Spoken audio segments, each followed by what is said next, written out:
Cari maklumat dan berita politik yang bebas, kupasan yang tepat, panas. Dapatkannya secara eksklusif hanya di Jom Channel. Komitmen kami, pentasan berita Isnin hingga Jumaat. Berbicara dan isu semasa, kami garapkan secara langsung. Panel-panel berkaliber dan profesional. Interaktif, pandangan anda kami raikan. Jangan lupa bersama kami di setiap hujung minggu dalam edisi khas mingguan. Jom Channel, moving forward, sharing a new experience.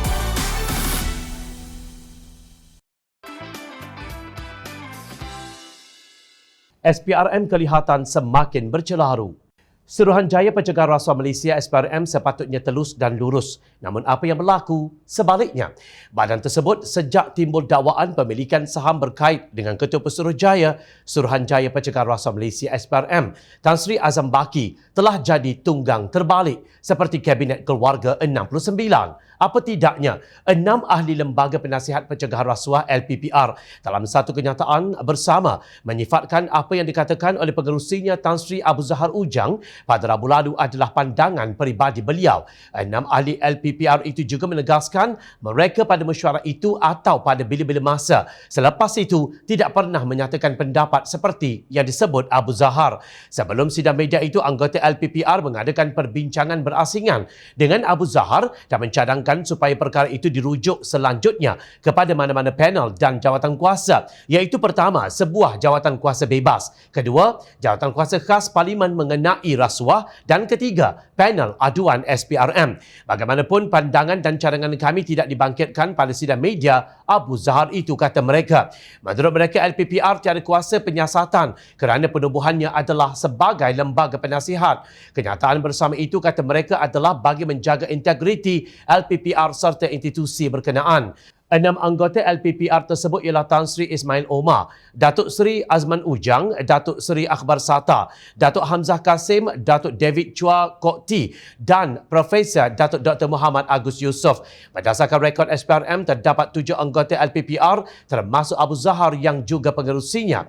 Terdahulu Abu Zahar berkata beliau berpuas hati dengan kenyataan yang dibuat Azam berkenaan isu pemegangan saham dengan jumlah melampau. Beliau berkata akaun saham Azam digunakan oleh adiknya Nasir Baki dan ia dilakukan di pasaran terbuka sekaligus tiada percanggahan kepentingan. Azam dalam sidang media berasingan menegaskan bahawa akaun saham beliau digunakan oleh adiknya untuk membeli saham-saham di pasaran terbuka dengan pembiayaan sendiri. Saya ingin menegaskan bahawa dalam isu saham, saya tidak melakukan sebarang kesalahan dan tuduhan yang mengatakan terdapat konflik of interest di pihak saya seperti mana yang didakwa oleh setengah pihak adalah tidak berasas.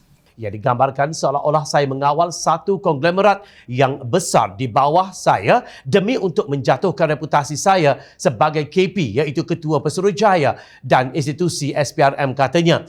Bagaimanapun, Suruhanjaya Sekuriti Malaysia SC berkata di bawah Seksyen 25 Akta Perindustrian Security 1991 SICDA, semua akaun security yang dibuka dengan depository pusat mesti menggunakan nama pemilik manfaat security deposit itu sendiri ataupun nama yang dibenarkan. Selain itu, Seksyen 29A SICDA menetapkan bahawa semua urus niaga security hanya boleh dilakukan oleh pemilik manfaat security ataupun nama yang dibenarkan. Tegas pengawal selia pasaran moda tempatan dalam satu kenyataan. Dalam kecelaruan pencenggahan pendapat antara Abu Zahar dan 6 anggota LPPR, muncul pula satu kenyataan media SPRM yang bertajuk Memorandum Sokongan kepada Tan Sri Datuk Seri Haji Azam bin Baki, Ketua Pesuruhjaya SPRM. Kata memorandum berkenaan, kami mewakili seluruh warga Suruhanjaya Pencegahan Rasuah Malaysia SPRM menyatakan pendirian kami menyokong kepimpinan Tan Sri Datuk Seri Haji Azam Baki, Ketua Pesuruhjaya SPRM. Kami berpendirian bahawa tomahan dan serangan yang dibuat adalah bermotifkan politik dendam bagi menjatuhkan imej dan kredibiliti SPRM. Kami menggesa agar semua pihak menghentikan kemelut ini dan membiarkan proses undang-undang berjalan secara adil, telus dan saksama.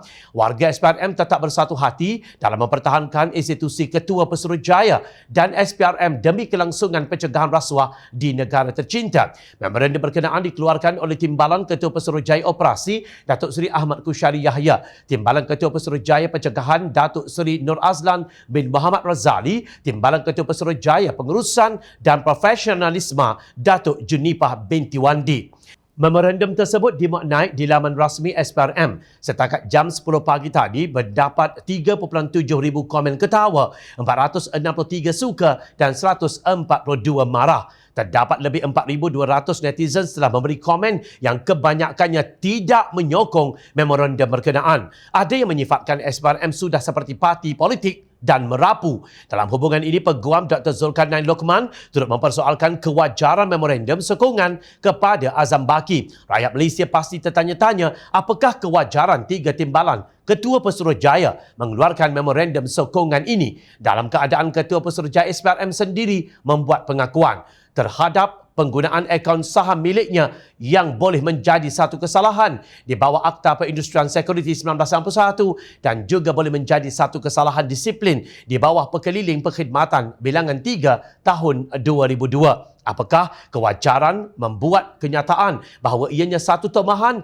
dan serangan bermotifkan politik dendam? Soal beliau di dalam satu hantaran di Facebook. Katanya, kenyataan yang dikeluarkan pada hari cuti Ahad menimbulkan banyak lagi persoalan kepada rakyat. Tambahan pula dikatakan tiada badan bebas yang akan menyiasat Azam Baki, tetapi kes ini akan disiasat secara dalaman oleh pihak SPRM. Bagaimanakah rakyat akan melihat Ketua SPRM disiasat oleh SPRM sendiri? Tidakkah ini akan menimbulkan keraguan terhadap ketelusan siasatan itu sendiri? Apatah lagi, 3 orang kanan Ketua Pesuruhjaya sendiri telah membuat memorandum pembelaan terhadap ketua mereka sendiri, tegas Zulkarnain. Sudahlah, pada saat ini negara sedang kecoh tentang bagaimana 25 juta ringgit yang dirampas oleh SPRM daripada bekas Ketua Pengarah Pertubuhan Perisikan Luar Malaysia MEIO, Datuk Hasanah Abdul Hamid, ketika menyiasatnya pada tahun 2018 lesap.